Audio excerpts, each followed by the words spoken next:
कानपुर से इस वक्त की बड़ी खबर आपको बता दें कि इरफान सोलंकी को बड़ी राहत मिली है। इरफान के लेटर हेड के दस्तखत फर्जी मिले हैं। इरफान सोलंकी ने नहीं किए थे ये दस्तखत।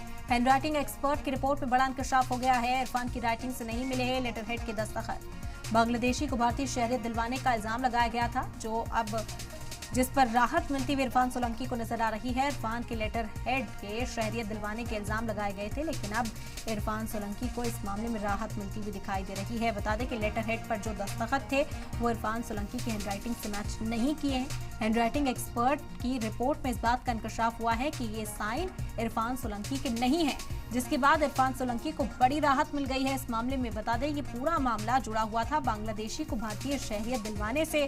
कहा गया था कि लेटर हेड पर इरफान सोलंकी ने साइन किए हैं, जिससे बांग्लादेशी को हिंदुस्तानी शहरियत मिली, लेकिन अब लेटर हेड पर उनके साइन नहीं है। इस बात का इंकशाफ हो चुका है हैंडराइटिंग एक्सपर्ट की रिपोर्ट में कि जो साइन किए गए हैं वो इरफान सोलंकी के नहीं है, ओरिजिनल साइन नहीं है, और इसी वजह से इरफान सोलंकी को ये बड़ी राहत मिली है।